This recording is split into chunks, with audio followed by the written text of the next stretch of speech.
Certainly communication is kind of vital between a director and everybody else, and Jean-Pierre did not speak very much English. Now, I speak a little bit of French, which helped out, but obviously it was a struggle because of the language barrier. We were a little apprehensive because at the time he spoke no English and we spoke no French. He did have an interpreter, which was very helpful. She'll move ahead a little. And the hand grabs from... But when you start talking technical, sometimes interpreters are doing their best to keep up. It was like a paper chase. I mean, he was sort of trying to explain what he wanted, and we were trying to run around, pick up the paper, and make sense of it. And I mean, he'd say extraordinary things like, "I detest what you're doing," but it wasn't that he was upset, it was that his use of English was awkward, so he'd say things that seemed much more extreme than they really were. What he meant was, "I didn't particularly like this, is there anything else we could try?" So there were funny moments like that, you know, to do with the fact that he was French. It got awkward, you know, there was no question. I mean, Jean-Pierre speaks perfect English now, but when he did Alien, he didn't, and he needed an interpreter, and you know, they just have different rhythms. They just respond, you know, they have a different kind of set of idiomatic takes on the world than the Americans do. And this is a very kind of an American film. So there was sometimes a lot of discussion as to what line worked well and you know, how it can be modified. And Jean-Pierre would fall in love with something that needed to be changed, actually. There were some times when, you know, I wanted to throttle him and I wanted him to just,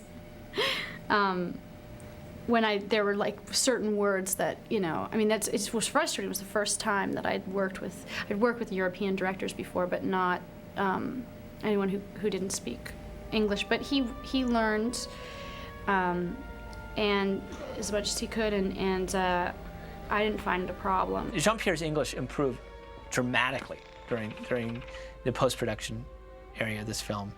By the end, he could say hello. No, I'm kidding. And so communicating verbally was quite challenging, and I speak almost no French. And communicating was challenging in the beginning. But I think that we worked a lot on body language. He responds to sketches, he responds to sculptures, and he's also, it turns out, he can communicate through body language and sound effects. He's a funny person, and he can communicate. You know, if he wants a certain effect, you know, a visceral effect, he can make a sound effect that illustrates, you know, the sloshing of intestines or whatever it may be. So we had some pretty interesting meetings there where we're all sort of acting things out and doing sound effects. I could tell when I was writing something that he was feeling coming out of his film.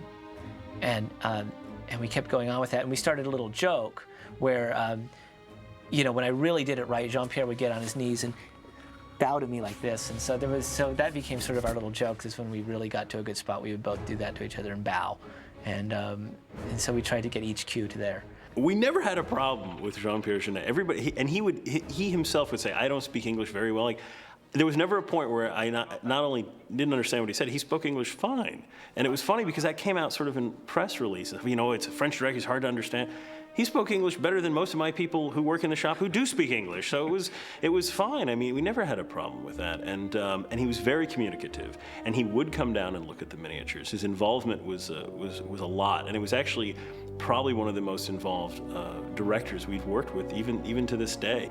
But he had a very distinct idea of what he wanted. He had a very clear picture of what he wanted it to look like, and it wasn't, "Oh, do it like this, then we do it." "Oh, no, that's not what I meant." I mean, he was very direct. Said, "This is what I want, do it like this." And if he didn't like something, he would tell you, but not, "I don't like it," and walk away. It would be, "I don't like it, but this is why." On the whole, I think all of us sort of revealed his vision to a certain degree. It'd be interesting to ask him how much of his vision he thought got on the screen.